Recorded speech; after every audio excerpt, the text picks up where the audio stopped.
సుమన్ టీవీలో మీ business promotions కోసం ఈ కింది నెంబర్ను సంప్రదించగలరు. హాయ్ ఫ్రెండ్స్, ఇప్పటిదాకా మనము ప్రొటెక్షన్ అండ్ ఇన్వెస్ట్మెంట్స్ గురించి నేర్చుకున్నాం కదా. ఇప్పుడు ఇది వచ్చేసి నెక్స్ట్ పి. ఈ పి వచ్చేసి పెన్షన్.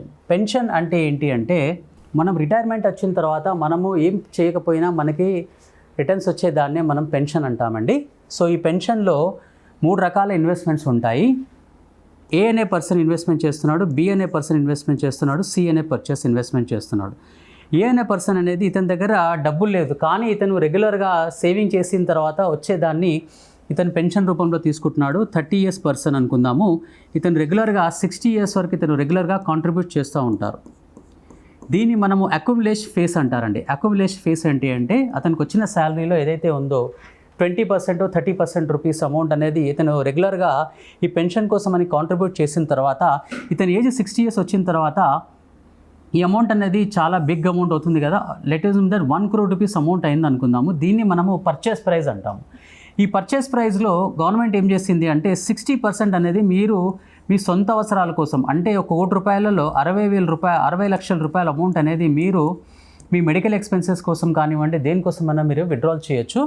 రిమైనింగ్ 40% ఏదైతే ఉందో 40% అంటే 40 లక్షల రూపాయలు. ఈ 40 లక్షల రూపాయల అమౌంట్ అనేది మీరు కంపల్సరీగా పెన్షన్ తీసుకోవాలి. ఓకేనా? ఈ 40 లక్షల రూపాయలు ఇది వచ్చేసి ట్యాక్స్ ఫ్రీ ఇన్కమ్. ఎందుకంటే ఏదైతే మనకు రిటర్న్స్ వస్తుందో దాన్ని మనం ట్యాక్సబుల్ ఇన్కమ్ ఉంటుందన్నమాట. సో మీరు ఏదైనా ఇది 60% అనేది మీకు ట్యాక్స్ ఫ్రీ ఇన్కమ్, ఈ రిమైనింగ్ 40% అనేది మీరు ట్యాక్సబుల్ ఇన్కమ్. ఇక్కడ నుంచి మీకు పెన్షన్ అనేది రెగ్యులర్గా స్టార్ట్ అవుతుంది. దీన్ని అక్యుములేషన్ ఫేస్ అంటున్నారండి. నెక్స్ట్ ఫేస్ వచ్చిందండి, ఇది డిఫర్మెంట్ ఫేస్. ఈ డిఫర్మెంట్ ఫేస్లో ఏమవుతుంది అంటే, సో కస్టమర్ దగ్గర డబ్బులు అమౌంట్ ఉంది, ఒక పొలం కానీ ఏమైనా అమ్మినప్పుడు అతనికి వచ్చింది 30 ఇయర్స్ ఉన్నాడు పర్సను. సో ఇతనికి పొలం అమ్మితే ఒక డబ్బులు వచ్చింది. ఈ డబ్బులు అమౌంట్ అనేది ఇతను ఇన్వెస్ట్మెంట్ చేస్తున్నాడు, కానీ ఇతనికి ఇప్పుడే పెన్షన్ వద్దు. At the age of 60 years తర్వాత నుంచి ఇతనికి పెన్షన్ కావాలి. సో లంసమ్ అమౌంట్ ఇన్వెస్ట్మెంట్ చేశాడు. తర్వాత డిఫర్మెంట్ పీరియడ్ అంటే ఆగేదాన్ని మనం డిఫర్మెంట్ అంటాము. ఈ డిఫర్మెంట్లో కస్టమర్ అనేది వెయిట్ చేస్తున్నాడు. వెయిట్ చేసిన తర్వాత ఇక్కడ నుంచి ఇతనికి ఏదైతే అమౌంట్ ఉందో ఇక్కడ నుంచి అతను కావాలనుకుంటే మొత్తం అమౌంట్ అనేది విత్డ్రాల్ చేసుకోవచ్చు. అంటే 40% అనేది వరకు పెట్టేసి మిగతా అమౌంట్ విత్డ్రాల్ చేసుకోవచ్చు.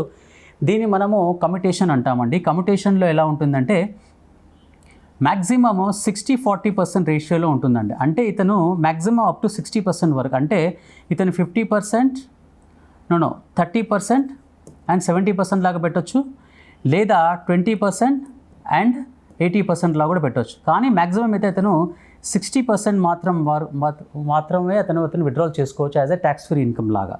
సో దీన్ని డిఫర్మెంట్ స్టేజ్ అంటారండి. నెక్స్ట్ వచ్చేసి ఈ స్టేజ్, ఈ కస్టమర్ ఏంటంటే 30 ఇయర్స్ పర్సన్ అంటే 60 ఇయర్స్ పర్సన్ ఇక్కడే ఇన్వెస్ట్మెంట్ చేస్తాడు. ఇక్కడ నుంచి అతనికి రెగ్యులర్గా అతను పెన్షన్ అనేది కంటిన్యూ చేసుకుంటూ ఉంటాడు అనమాట. ఇది వచ్చేసి అక్యుములేషన్ ఫేస్, ఇది డిఫర్మెంట్ ఫేస్, ఇది వచ్చేసి ఇమీడియట్ యాన్యుటీ ఫేస్. ఓకేనా? ఇప్పుడు మనము ఇది ఏ విధంగా వర్కౌట్ అవుతుంది క్లియర్గా చూద్దాం. ఓకేనా? సో ఇందులో కస్టమర్కి మనము యాన్యుటీ విత్ ఆర్ఓపి, ఇక్కడ 2 సిచ్యువేషన్ మనం మాట్లాడదామండి. ఏ అనే పర్సన్, బి అనే పర్సన్. సో ఏ అనే పర్సన్ విత్ ఆర్ఓపి ఏంటంటే, నేను ఈ అమౌంట్ ఏదైతే నేను ఇన్వెస్ట్మెంట్ చేస్తున్నాడో, కమ్యుటేషన్ అమౌంట్ ఏదైతే నేను ఇన్వెస్ట్మెంట్ చేస్తున్నానో, ఈ అమౌంట్ అనేది నా తదనంతరము మా వాళ్ళకి ఈ అమౌంట్ అనేది లెగసీ అమౌంట్ ఏదైతే ఉందో ఈ పర్చేస్ ప్రైస్ వెళ్దాం అనుకుంటాడు. అతను ఆర్ఓపి ఆప్షన్కి వెళ్తాడు. ఇక్కడ అతనికి 5.6% వరకు అతనికి మనం యాన్యుటీ పే చేస్తాం. ఓకేనా? నెక్స్ట్ యాన్యుటీ ఏంటంటే వితౌట్ యాన్యుటీ, అంటే ఏదైతే అతను జమ చేసుకున్నాడు అమౌంట్ పర్చేస్ ప్రైస్ ఉందో ఇతనికే వస్తుందన్నమాట. ఇతను చనిపోయిన తర్వాత ఇతనికి వాళ్ళ ఇంట్లో వాళ్ళకి ఈ అమౌంట్ అనేది వెళ్ళదు. ఈ అమౌంట్లో ఏమవుతుందంటే ఇతనికి దాదాపుగా 7% వరకు యాన్యుటీ మాదిరి ఎవ్రీ మంత్ అతనికి ఇస్తూ ఉంటారు. ఇతను చనిపోతే ఈ కంపెనీ అనేది అతనికి ఏమి ఇవ్వదు, వాళ్ళ ఇంట్లో వాళ్ళకి ఏమి వెళ్ళదు. ఫస్ట్ దాంట్లో మాత్రం అయితే వాళ్ళ వైఫ్కి కానీ వాళ్ళ లీగల్ ఎయిడ్స్ ఎవరైతే ఉన్నారో వాళ్ళకి ఈ పెన్షన్ అనేది కంటిన్యూ అవుతుంది అనమాట. సో నెక్స్ట్ వచ్చేసి joint life annuity. Joint life యాన్యుటీలో ఏమవుతుందంటే విత్ రిటర్న్ పర్చేస్ ప్రైస్లో ఇతనికి వస్తుంది. ఇతను చనిపోయిన తర్వాత వీళ్ళ వైఫ్ కూడా same kind of A pension వస్తూ ఉంటుంది. తర్వాత రిమైనింగ్ అమౌంట్ ఏదైతే ఉందో ఈ కార్పస్ అమౌంట్ అనేది వాళ్ళ ఇంట్లో వాళ్ళకి వెళ్తుంది. నెక్స్ట్ జాయింట్ లైఫ్లో కూడా ఇలాగే వితౌట్ రిటర్న్ పర్సన్ ప్రకారం అతనికి ఏదైతే వస్తుందో వాళ్ళ వైఫ్కి వస్తున్న తర్వాత ఈ అమౌంట్ అనేది వాళ్ళకి వెళ్ళదు. సో దీన్ని మనం joint life annuity without return purchase price, with return purchase price అంటారు. సో ఇంత కస్టమర్స్ అంటారు, నాకు ఎక్కువ పెన్షన్ కావాలి అంటే కంపెనీ ఏం చేస్తుందంటే వాళ్ళకి ఓపెన్ మార్కెట్ ఆప్షన్ అనేది కూడా ఇస్తుంది. ఓఎంఓ అంటే ఓపెన్ మార్కెట్ ఆప్షన్. అంటే ఇతనికి పెన్షన్ ₹1,00,00,000 గాను నేను మీకు 25,000 రూపాయల పెన్షన్ ఇస్తాను అంటే వై అనే కంపెనీ ఇదే కంపెనీకి నేను 40,000 రూపాయల పెన్షన్ ఇస్తాను అంటే ఈ కస్టమర్ అనేది ఈ కంపెనీ నుంచి ఎక్స్ అనే కంపెనీ నుంచి అమౌంట్ తీసుకెళ్ళేసి వై కంపెనీ నుంచి ఇన్వెస్ట్మెంట్ చేసి ఇక్కడ నుంచి రెగ్యులర్గా ఇతను ఈ పెన్షన్ అనేది కంటిన్యూ చేసుకోవచ్చు. దీన్ని మనము ఓపెన్ మార్కెట్ ఆప్షన్ అంటారు.